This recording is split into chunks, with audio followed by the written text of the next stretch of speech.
Good morning, everyone. I'd like to call to order the July 16th board meeting for the McLeod County Board of Commissioners. Can we now stand for our Pledge of Allegiance? I pledge allegiance to the flag of the United States of America and to the republic for which it stands, one nation under God, indivisible, with liberty and justice for all.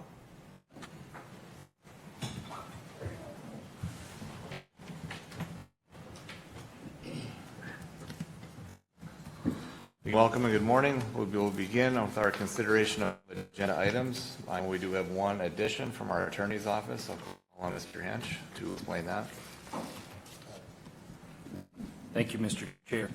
I am asking for an item to be added to the agenda, perhaps just before, or number 9, administration, or at that time, regarding the matter of Laura Vogelpol versus State of Minnesota Department of Services, McLeod County et al. This was on the last meeting. This would be for a litigation update. I'd ask that we have a session of a closed meeting and then come back on the agenda to discuss a possible review of a settlement that was recently tentatively reached. So I'd ask that that be added today. Thank you.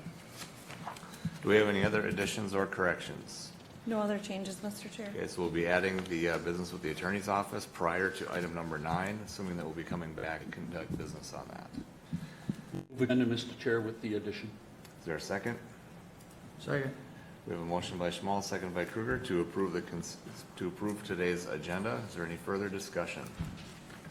Seeing none, we'll proceed to vote. All in favor, say aye. Aye. Opposed? Motion carries. Consent agenda. No changes, Mr. Chair.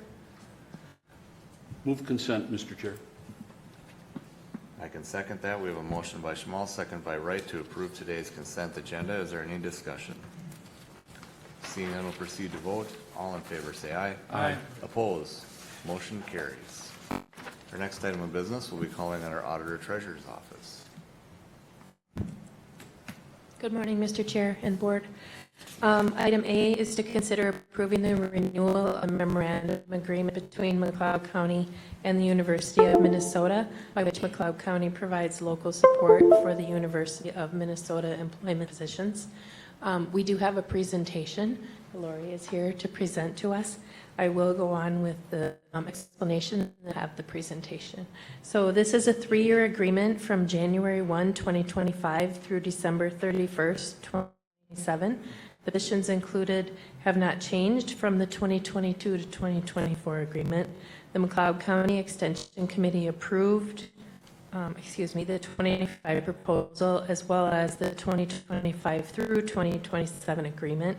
The agreements with all 87 counties do expire this year, so we're working on a new contract across the state, and the contract prices are going up significantly in 2025. Like all organizations, we are seeing significant increases in costs and need to make changes to attract and retain staff. This will be a one-time increase. In 2026, they would go back to the standard cost of living adjustment increase of 3% per year.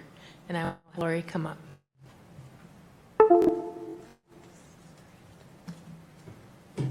Good morning, everyone. Thanks for having me here and for giving me some of your time today. Connie did such a good job, though. I think she pretty much said it all. I'll use a few more words and try to get this off the screen for you. And we are in the middle of the presentation here for some reason, so I'm going to go backwards a bit. Okay, so I'm here today to talk about our contract. I think most of you know that we have a 3-year contract with the county, and those contracts are expiring this year. That is true in all 87 counties. So we're doing this very same thing in all 87 counties, but it's a little bit more complicated here, and I'll talk about why. About the agreement, so the University of Minnesota partners with the Association of Minnesota Counties. I think many of you know there is an extension committee of that group.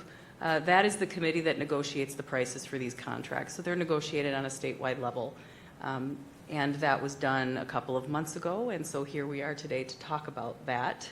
There are some things Extension provides under that agreement, so you guys, in essence, are contracting for services, but those services equal people.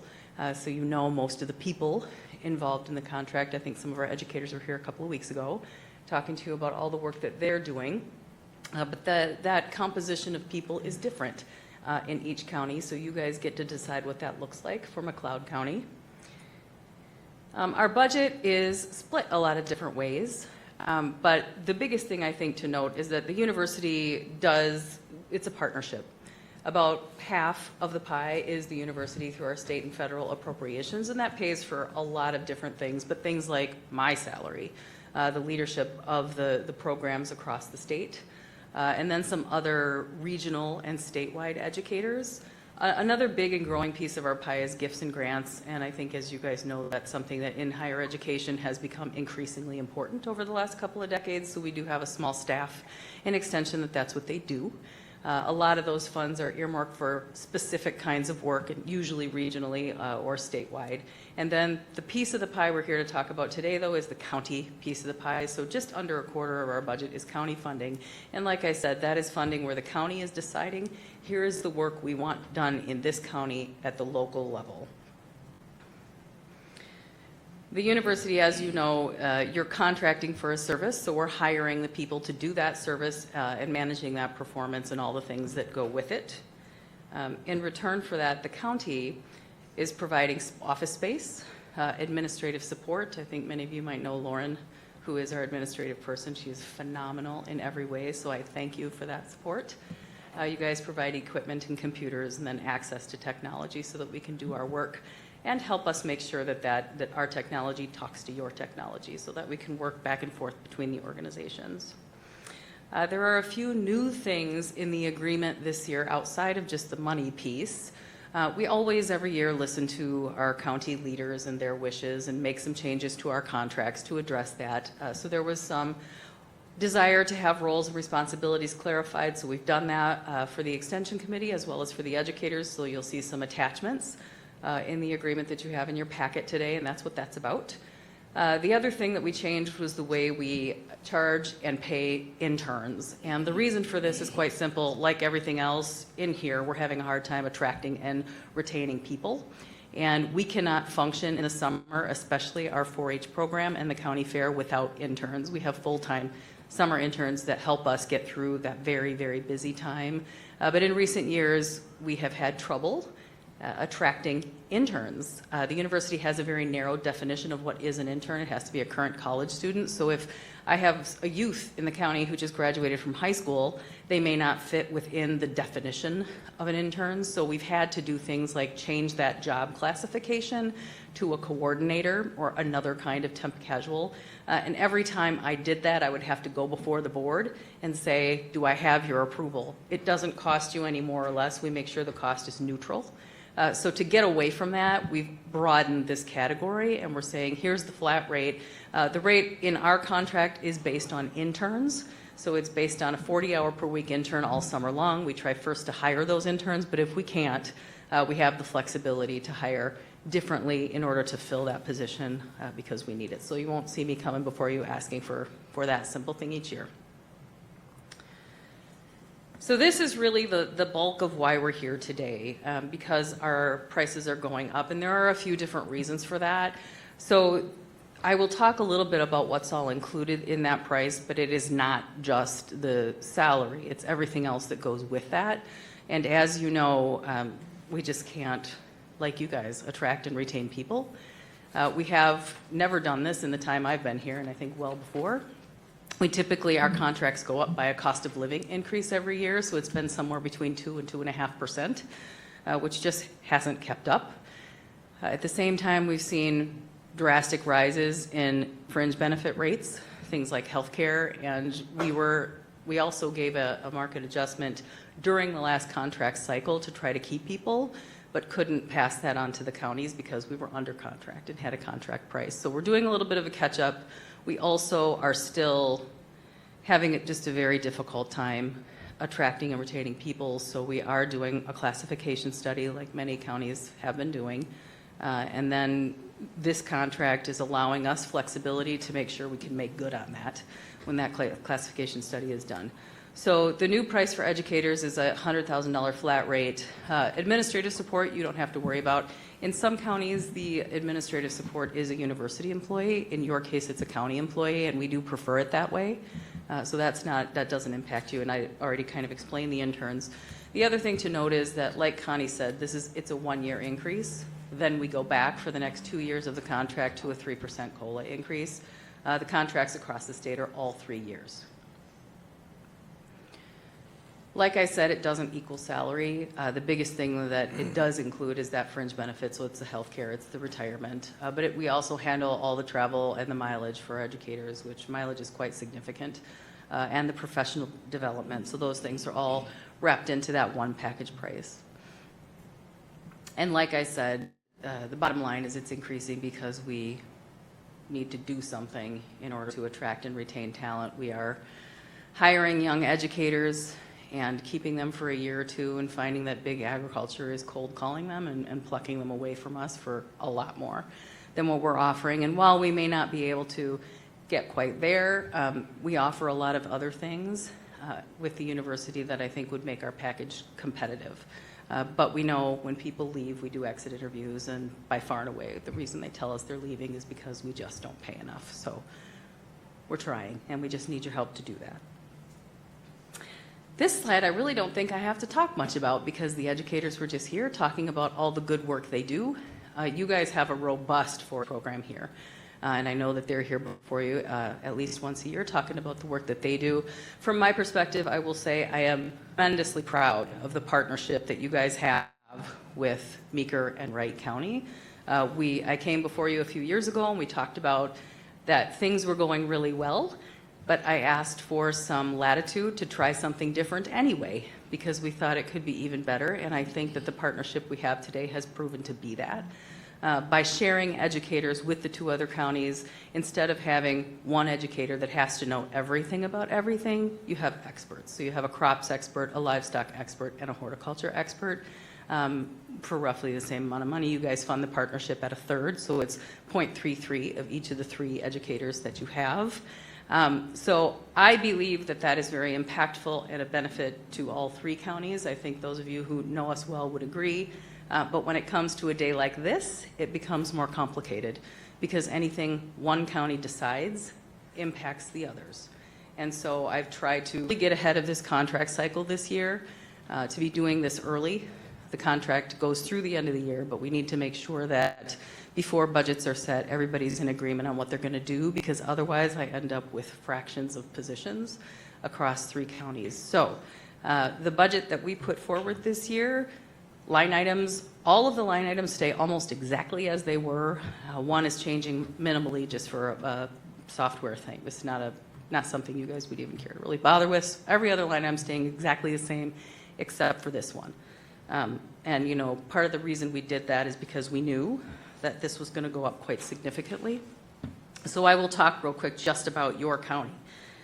For this year, right now, your contract includes the 3 educators, the 1 full-time 4-H leader, and you have 2 interns. One is full-time, and that one is for 4-H. The other she's full-time, or he, but you share that position with Meeker County, so only pay for half of it. So that's the positions that are under the contract, and you'll see that the contract is actually in your packet, I believe, with all of its attachments. All of that for this year costs you $180,161. That is the contract price for 2024. The exact same number of staff for 2025 moves to $215,245. The difference for this county is $35,084. So that is the difference, and I know you guys are dealing with big budgets and a lot of money, but for us that's a big increase and one like we've never asked for before, so we felt it was important to come and talk about it today. I think the biggest thing that we're asking for is your support. The contract, like I said, is in your packet. Meeker County signed their contract last week. I met with them. Next week, I'll be in Wright County talking to them. And so the goal is to make sure that all 3 counties are in agreement because, like I said, it's a partnership and there's positions involved. So with that, do you have any questions for me?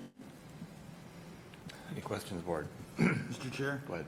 87 counties, I mean, and you just told us what our needs were, tri-county or single, but is everyone different other than in that? I mean, do their increase go up by needs, or is it in that pie, is it just that, still stay that one place? The increase is the same for every county. Okay. So no matter what you have, what makes that different is that each county has different positions. Sure. So what Hennepin County have, they might have 5 people running their 4-H program. So the composition of people is different, but the increase per position is exactly the same across the state.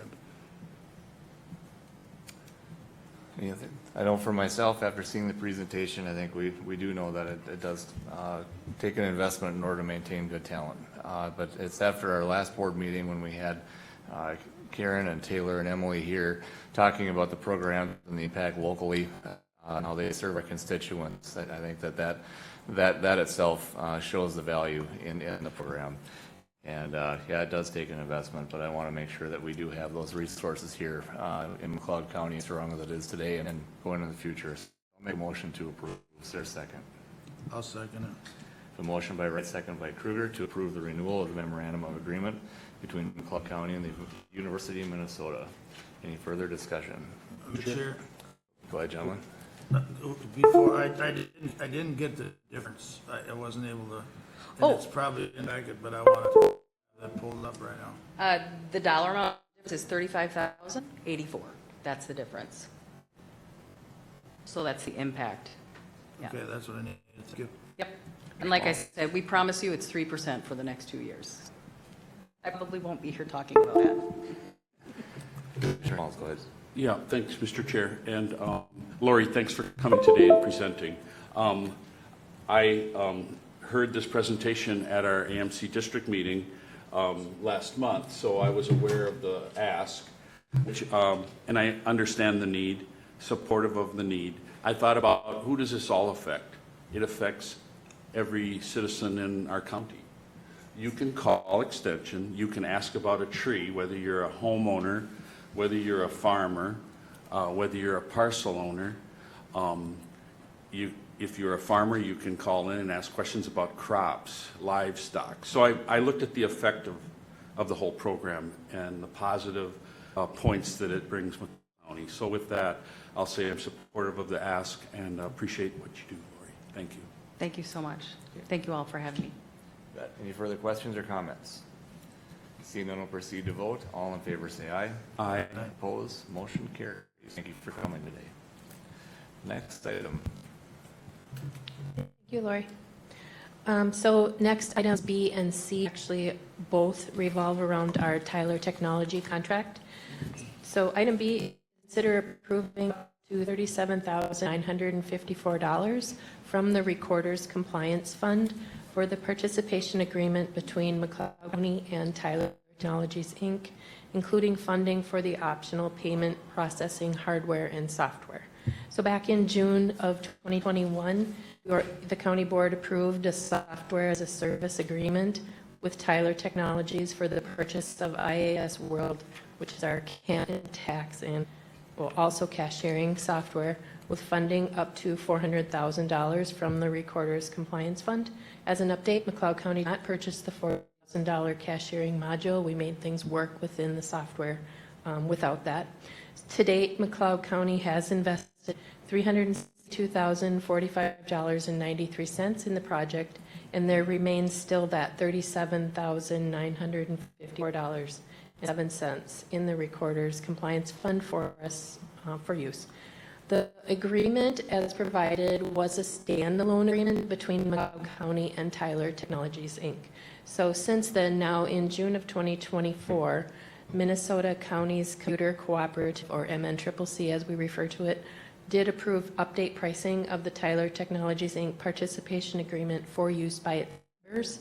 So signing along with the consortium would present McLeod County the benefits of a smart file module, which includes 3 no-cost automated documents, software updates for legislative purposes, and an optional payment processing.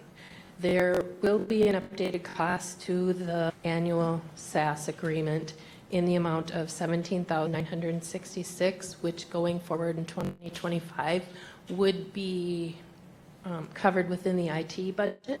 Conversion costs, though, to the new participation agreement total approximately $33,015, which do include prorated SaaS fee for 2024, the initial smart file module, Tyler travel fees because they will need to come on site to perform this, and then the payment processing for 3 workstations.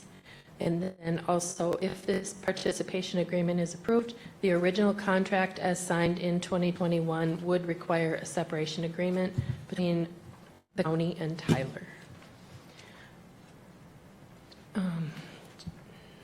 Let's wait for item C then. Okay. All right, so we'll cover just the item covered at B first. Are there any questions or concerns on the transfer from the recorder's fund of the $37,954? I'll move to approve. We have a motion by Kruger. Is there a second? We have a motion by Kruger, second by Nagel, to consider approving up to $37,954 from the Recorder Compliance Fund to participate between McLeod County and Tyler Technologies. Is there any further discussion? Seeing none, we'll proceed to vote. All in favor, say aye. Aye. Opposed? Motion carries. Item C. And then item C, so as stated in the previous item, the original agreement signed in 2021 requires a separation agreement between the county and Tyler. Since now this has been approved and we couldn't work on that agreement until this one was approved. So item C is consider authorizing myself to sign the separation letter on behalf of the county to close out the current agreement with Tyler Technologies, Inc. Go ahead. That's confusing for me. I mean, because we're all we're doing is that particular, let's call it a contract. We're separating that contract and instituting one is what we're doing. Exactly. And you actually already approved the use of these funds with the initial contract, Right. but to be in full transparency, we're now going to put them forth for this. It's just processing is a little slow. With that, I'll make a motion to Okay. approve. Second. We have a motion by Kruger, second by Schmaltz, to consider authorizing auditor treasurer to sign the separation letter on behalf of the county to close out the current agreement with Tyler Technologies. Any further discussion? Seeing none, we'll proceed to vote. All in favor, say aye. Aye. Opposed? Motion carries. Thank you. Thank you, and have a good day. Sheriff's Office, Mr. Ward.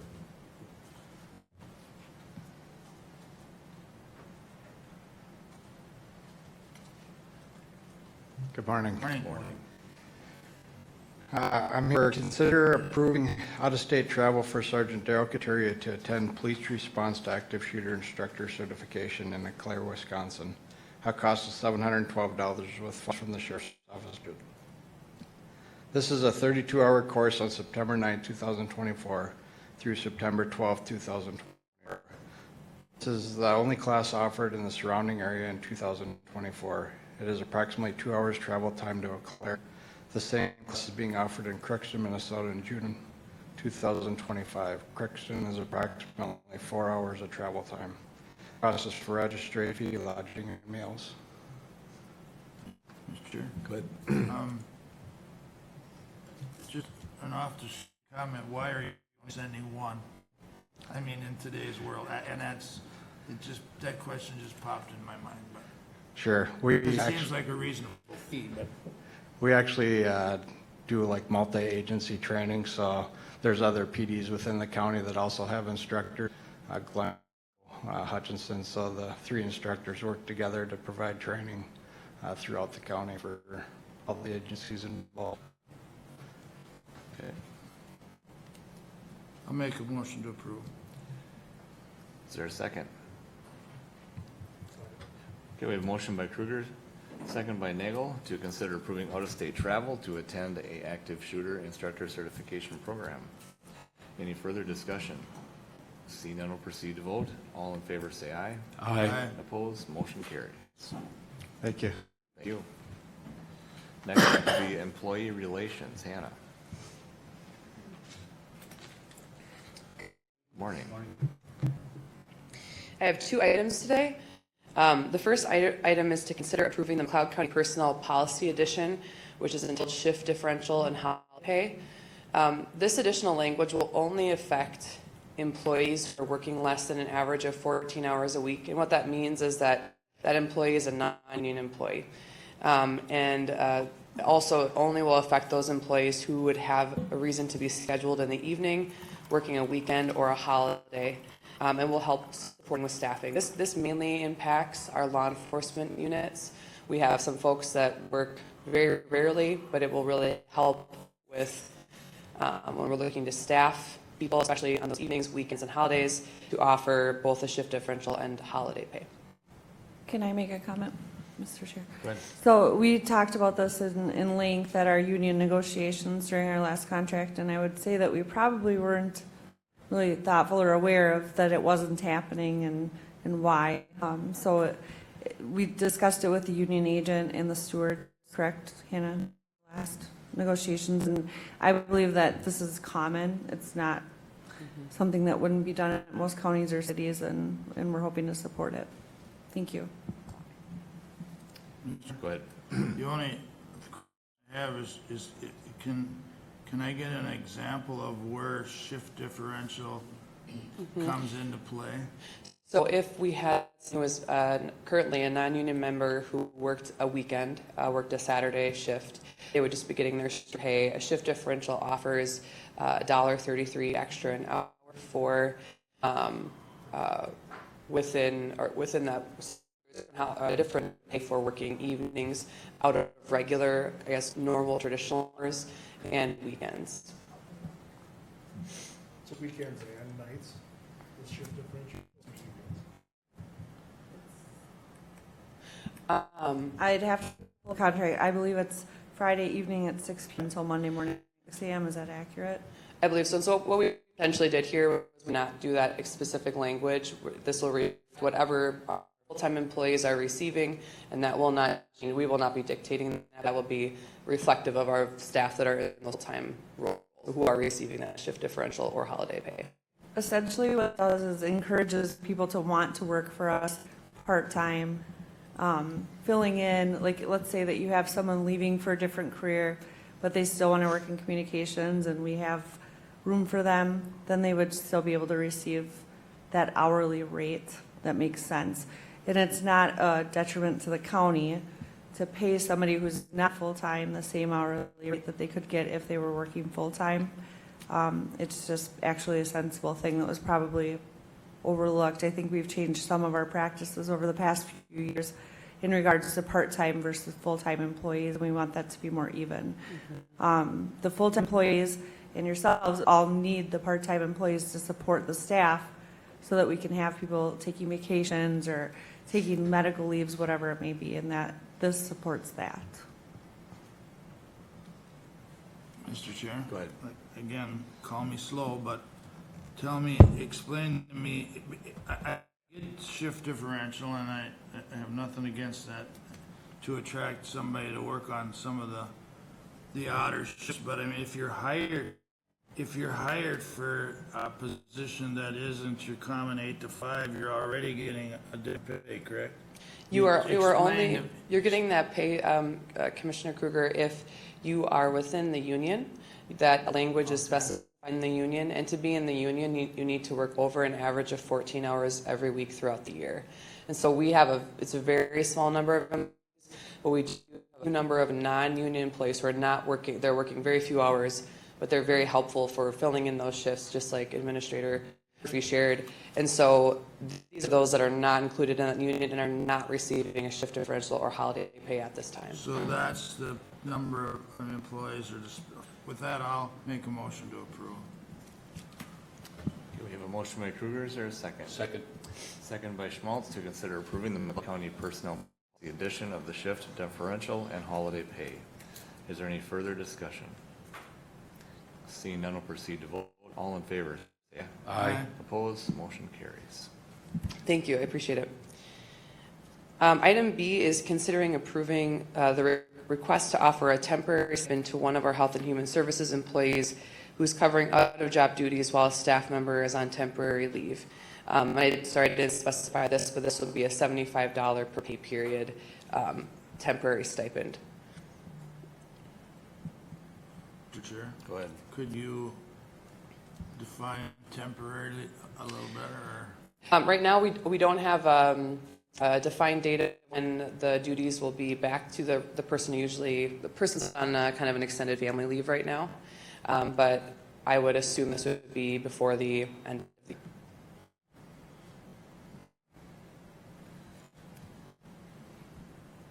Did you want to put an end date on it? I suppose it's possible.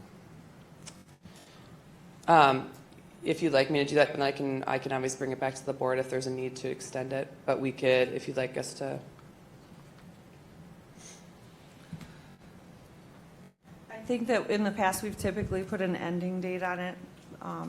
So do you have an idea of what an ending date could possibly be or not right now? I don't have a specific date, but we can definitely put, if we'd like to do whatever the board would like, and then if it for some reason needs to go beyond that, we can extend it.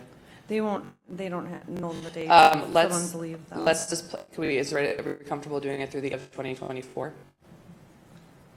That'd be a good, I think that's at least a time, so that we know that it can come back for review if it continues. Yep. So, Thank you. Thank you. Mr. Chair, Go ahead. with that, I know the pros and cons to a lot of this and what are our options to a lot of the things, so, I'll take it for the word of it's out of their regular job duties, the stipend is $75, so and it sunsets, December 31st of 2024. That would be the motion. Okay, we do have a motion. Is there a second? Second. We have a motion by Kruger, second by Schmaltz to consider request for the sunset date of December 31st, 2024. Is there any further discussion? Just a clarification, $75 per pay period. Yep, so we'll clarify that from the motion, $75 per pay period. Any further discussion? Seeing none, we'll vote. All in favor say aye. Aye. Opposed? Motion carries. Thank you. Next up will be Public Works.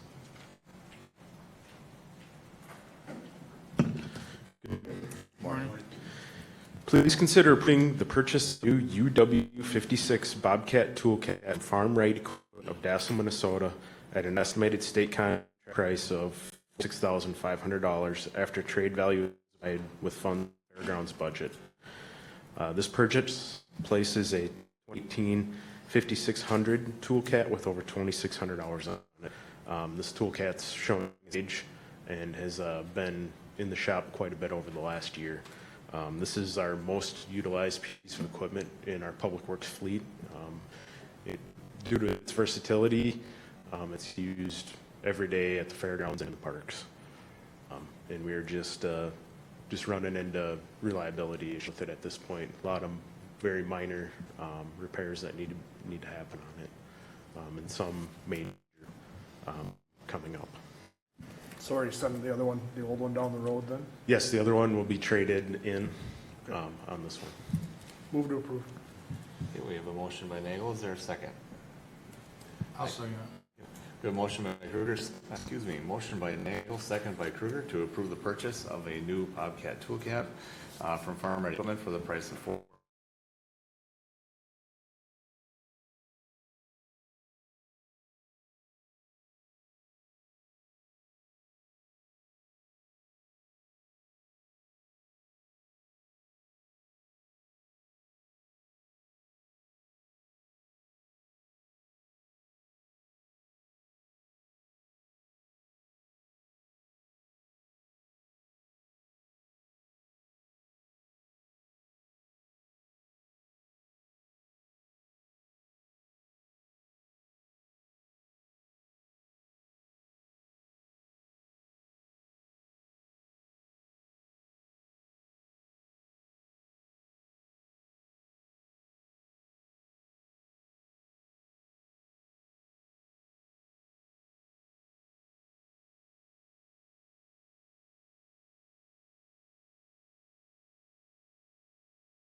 mowing our road ditches. Mr. Chair, Go ahead. is there, how many mowers do you have? I believe we have 5 mowers. And is there any efficiency to having the same brand or no? So the Coons and the John Deeres are essentially the same mower with a different fabric on them. Okay. So they're very similar. Getting rid of the new haul, kind of make sure that we have all the same parts and everything for them. Okay. That answers my question, so. I'll make a motion to approve. Okay, is there a second? Second.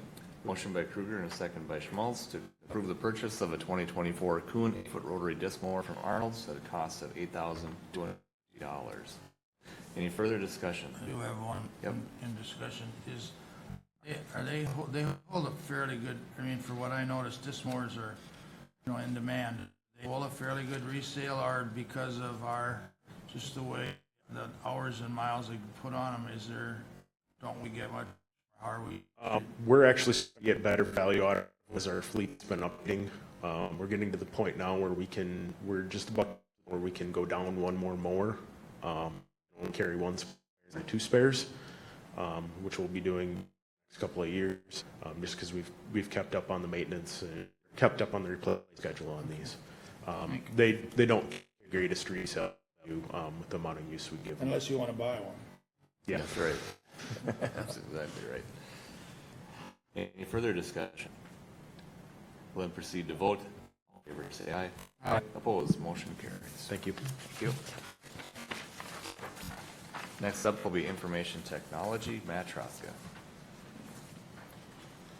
Good morning. Morning.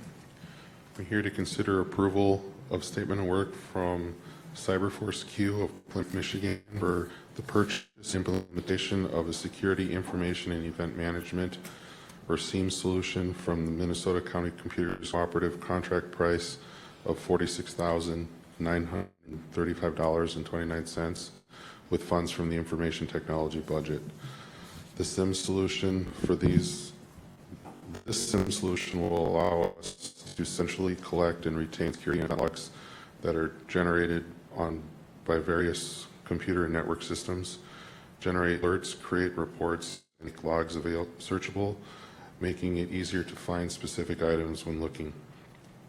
Logging is required as part of the criminal justice systems security policy, as is reviewing those logs on a weekly basis. This SIM solution will allow us to meet the requirements as well as other logging requirements, and we did review this at the last workshop meeting as well. Questions, anyone?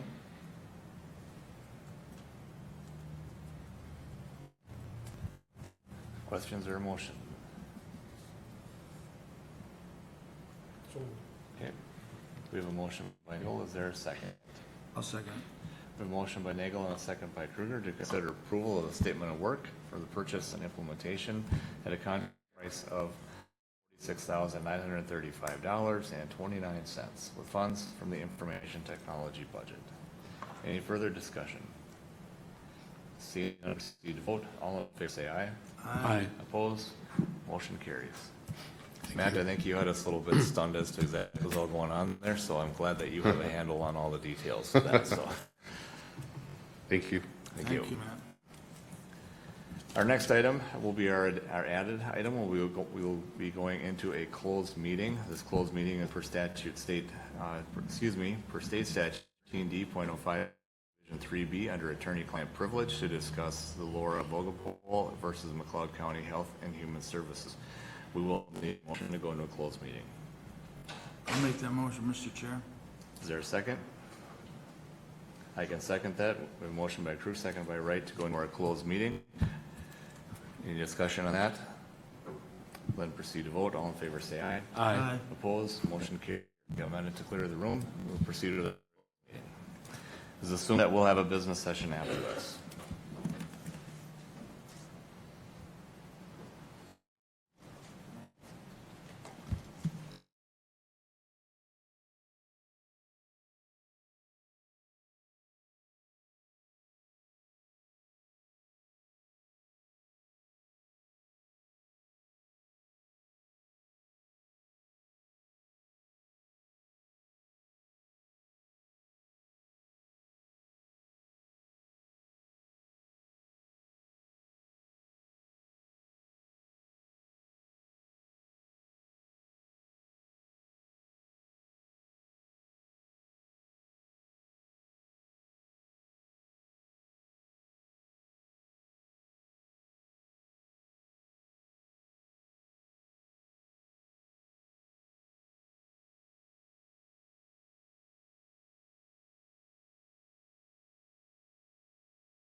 written settlement agreement shall include language indicating that the parties agree Ms. Vogelpohl is the prevailing party and that the settlement does not include a resolution of the attorney fee issues pursuant to statute and fed case law.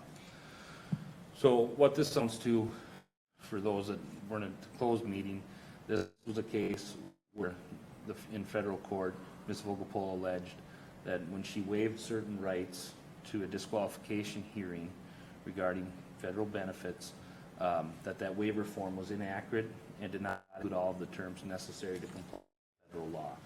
That form was created by the Minnesota Department of Human Services and used by the various counties within the state that administer these programs. So I recommend that the board approve this settlement.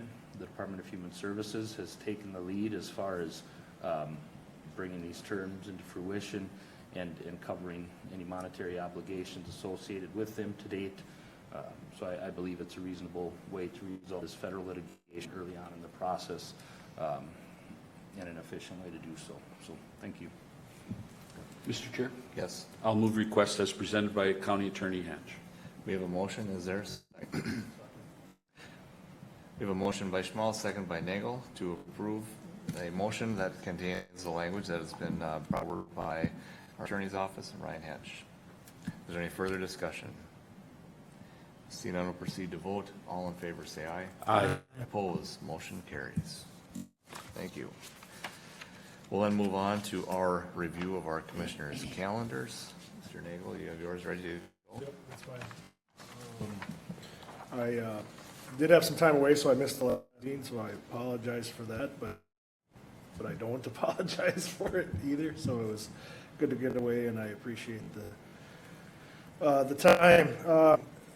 Over that time, I've had personnel-related items that I've dealt with as of the Personnel Committee. Also worked with some landowners regarding an upcoming ditch meeting, which is right around the corner. And more so questions regarding a ditch project north side of Hutchinson that just doesn't seem to be able to get done. Part of it's the weather, part of it's some engineering things, and I think I've talked about it in nausea over the last 6 months, so I apologize for that. Also was able to jump into a few phone calls or Zoom meetings and try to dig into some NACO things to get back into that a little bit, but that'll be it. Okay, primary meetings since last time we met, this covered a couple of them. Department head attended that as they were looking at some of the different concepts of strategic planning and individually help them through that. Fairgrounds meeting covered the different updates that are happening around the fairgrounds. We really do have to come to terms with the fact that our new building is not going to be completed for the McLeod County Fair, and so that was kind of a bummer, but we had some plans kind of sitting in the background that if that was the case, we had something to fall back on, and so the Fair Board and Ag Association is working with that. We're looking at a completion date probably within that middle of September instead of middle of August, like we were hoping when we approved all of this. So I guess it's better to do it right than do it fast, and so there have been some delays, some of it planning, or some of it within paperwork and permits, and some of it weather related as well. So other than that, the electrical upgrades that we have been working on for the summer, all of them will be completed on time, and we will have plenty of electricity for all of our owners to enjoy during the McLeod County Fair, which is something that has been lacking for many, many years. And a couple of questions on some ditches, and that's pretty well wraps up the majority of it for the last couple weeks. Go ahead. Thank you, Mr. Chair. We had we had a workshop after the last board meeting. Attended that. I had each work group Zoom meeting on the 11th. That's probably for me one of the more important things going on. But with all the rain and different things happening, I don't know what to expect out of that. We are talking and trying to come up with some agreement and presenting to the legislature. Had the agenda review this day. Other than that, I've been working like the rest of the commission on on the phone or by Zoom with some different township issues and things here in my district, transportation or streets in town, and getting calls and trying to get back to people that are interested in that, and of course, most of it in drainage ditches. With that, I'm here today. Thanks, Commissioner Kruger. On my report, I'll say that I attended our workshop on Tuesday the 2nd after our county board meeting. And then on Monday the 8th, I took a call from a parcel owner in my district about a drainage issue that they are experiencing. Following day, I inspected the area along with our ditch inspector, Adam Lesky, and it was both of our opinions that it was a civil matter that this involves. It's outside of jurisdiction of McLeod County, and we advised the parcel owner to that effect. And on Thursday, I attended Winston Township board meeting. They requested that our ditch inspector, Adam Lesky, attend. They had questions about CD11 and JD 111 in my district, and Adam gave a presentation at that board meeting, and I followed up with any other questions and updates that they requested happening in McLeod County. Then just this morning before our county board meeting, Commissioner Kruger and I attended a Joint Powers Board Zoom meeting, JD1, which is Carver McLeod ditch. Carver was looking for permission to do a repair within Carver County on the Dakota Rail. That's all I have, Mr. Chair. Okay. Mr. Chair, just real quickly, thank you, Commissioner Smalls, for bringing that up. I just want to emphasize that this is no cost to the ditch system. We approved them doing crossing, but it's on Carver County. It's not on the ditch system. Okay, thank you. Anything from the attorney's office? Back to administration. Sheila. Thank you. Item A, notification of board workshop following the board meeting on Tuesday, August 6, 2024, at the McLeod County Government Center, 520 Chandler Avenue North, Glencoe, Minnesota. Okay, that does to the end of our agenda today. Do we have any other questions or concerns, open forum or press relations? Seeing none, it looks like we're in order for a motion to recess. Move recess. Is there a second? We have a motion by Schmal, second by Nagel to recess until our next county board meeting, 9 a.m. Tuesday, August 6th at the McLeod Government Center. Any discussion? Seeing none, will proceed to vote. All in favor say aye. Aye. Opposed, motion carries. We do have a workshop after this. We'll just give a 5-minute break and we'll start in with that. Human Services et al., a federal litigation matter that's been pending and been the subject of previous board meetings.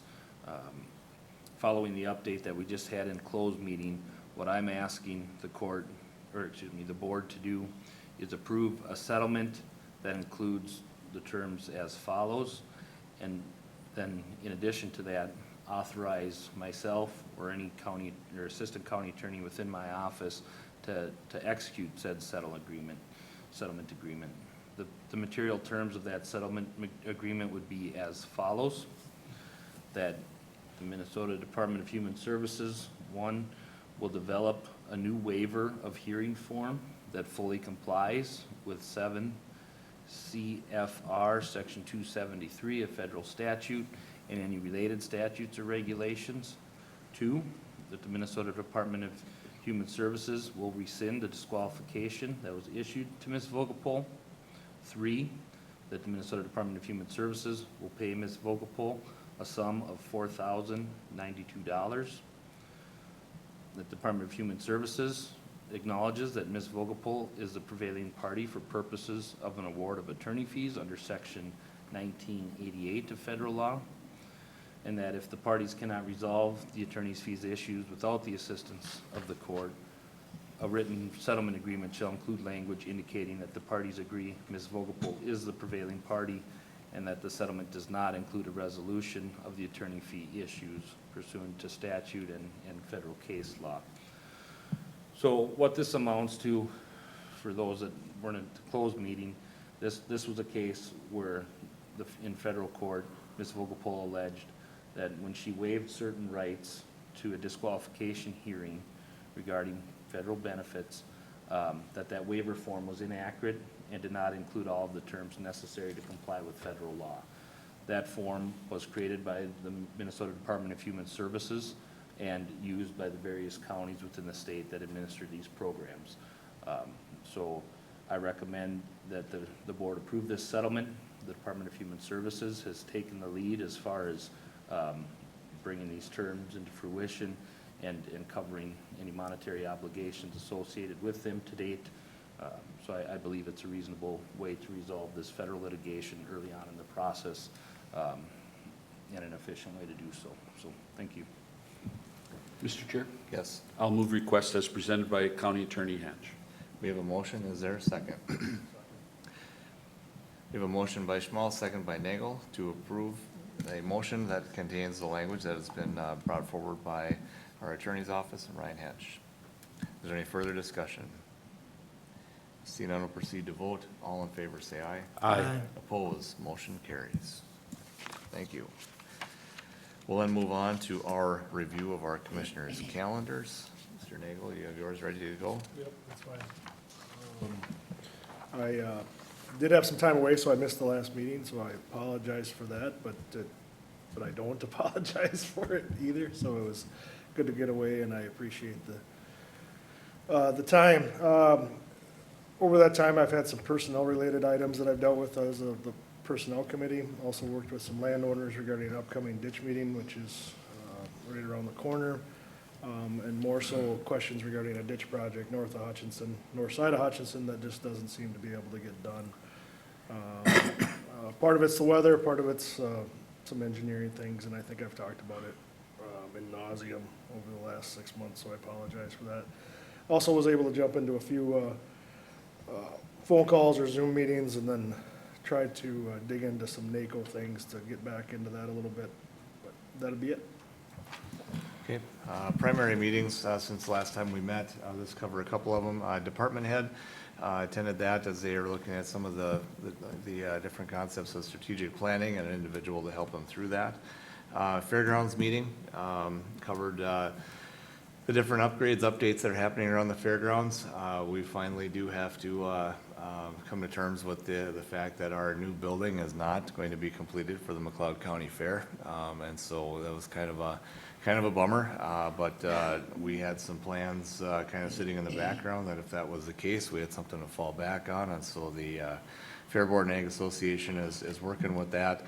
We're looking at a completion date probably within that middle of September instead of middle of August, like we were hoping when we approved all of this. So I guess it's better to do it right than do it fast, and so there have been some delays, some of it planning, or some of it within paperwork and permits, and some of it weather related as well. So other than that, the electrical upgrades that we have been working on throughout the summer, all of them will be completed on time, and we will have plenty of electricity for all of our vendors to enjoy during the McLeod County Fair, which is something that has been lacking for many, many years.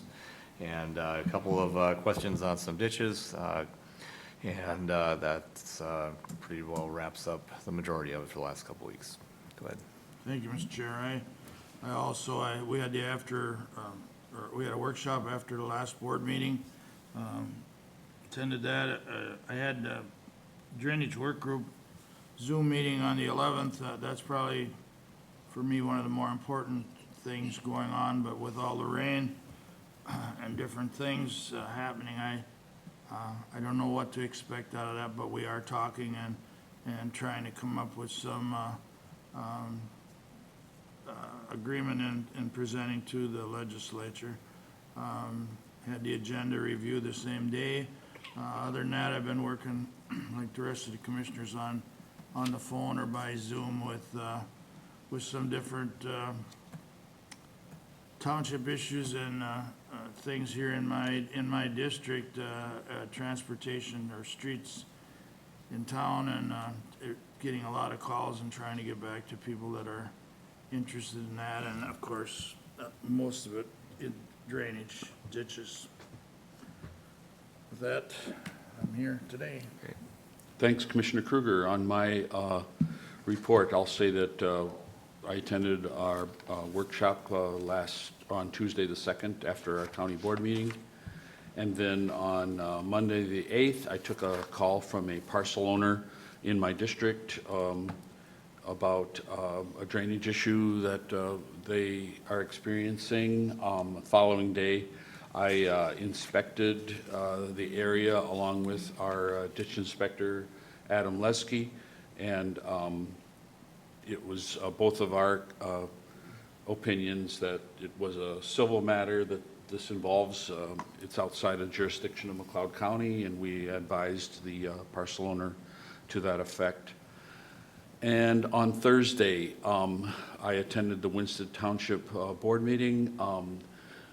They requested that our ditch inspector, Adam Lesky, attend. They had questions about CD 11 and JD 111 in my district.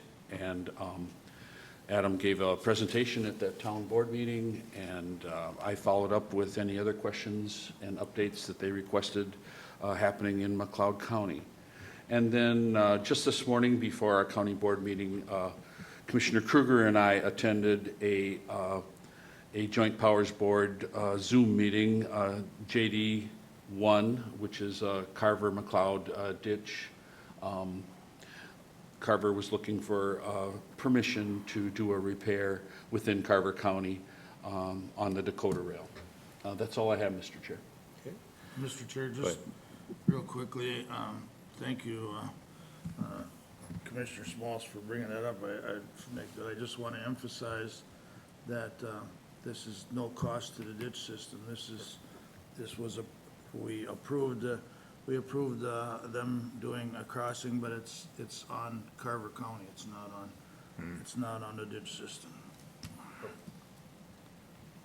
Okay, thank you. Anything from the attorney's office? Back to administration. Sheila. Thank you. Item A, notification of board workshop following the board meeting on Tuesday, August 6, 2024, at the McLeod County Government Center, 520 Chandler Avenue North, Glencoe, Minnesota. Okay, that does bring us to the end of our agenda today. Do we have any other questions or concerns, open forum or press relations? Seeing none, it looks like we're in order for a motion to recess. Move recess. Is there a second? We have a motion by Schmal, second by Nagel to recess until our next county board meeting, 9 a.m. Tuesday, August 6th at the McLeod County Government Center. Any discussion? Seeing none, we'll proceed to vote. All in favor say aye. Aye. Opposed, motion carries. We do have a workshop after this. We'll just give a 5-minute break and we'll start in with that.